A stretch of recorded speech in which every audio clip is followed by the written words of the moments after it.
బుద్ధిమంతులలో వరిష్ఠుడు హనుమంతుడు. వాయుపుత్రుడైన హనుమంతుడు రామాయణ మహామాల రత్నము.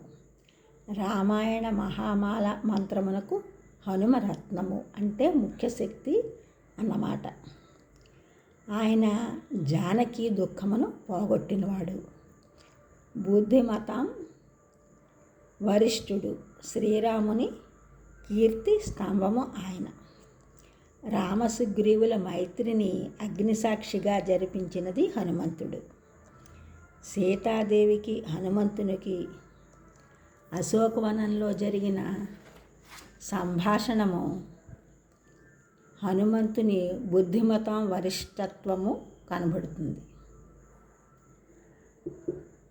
సీతాదేవిని తొలుత చూసినప్పుడు హనుమంతునికి కలిగిన భావము అతనికి తగినట్లున్నది.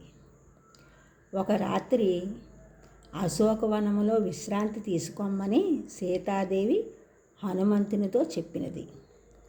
అట్లు చేసినతో తనకు కొంత దుఃఖోపశమనము కలుగునన్నది సీతామాత.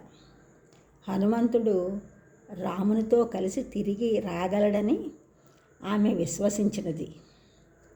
ఆ విషయం హనుమతో చెప్పినది. బుద్ధిమతాం వరిష్టం. బుద్ధిర్బలం యశోధైర్యం నిర్భయత్వ మరోగత అజాడ్యం వాక్పటుత్వంచ హనుమత్ స్మరణాత్ భవేత్. మోక్షము పొందవలనన్నా శ్రీరాముని స్మరించాలి. ఐహికాముష్మికములైన ఐశ్వర్యములు పొందవలనన్నా హనుమని స్మరించాలి. రామతాపిని ఉపనిషత్తు ఈ విషయం తెలియజేస్తుంది.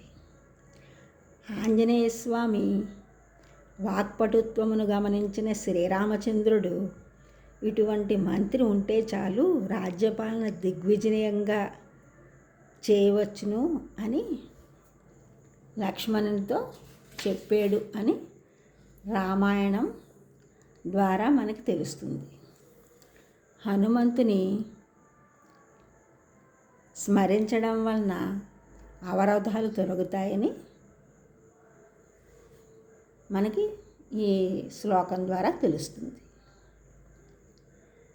ఈ ఛానల్ చూసిన వారందరూ కూడా సబ్స్క్రైబ్ చేయండి, షేర్ చేయండి, లైక్ చేయండి, కామెంట్ చేయండి. సబ్స్క్రైబ్ చేసిన వారందరికీ కూడా కృతజ్ఞతలు. షేర్ చేసిన వారు, లైక్ చేసిన వారు, కామెంట్ చేసిన వారందరికీ కూడా ధన్యవాదములు.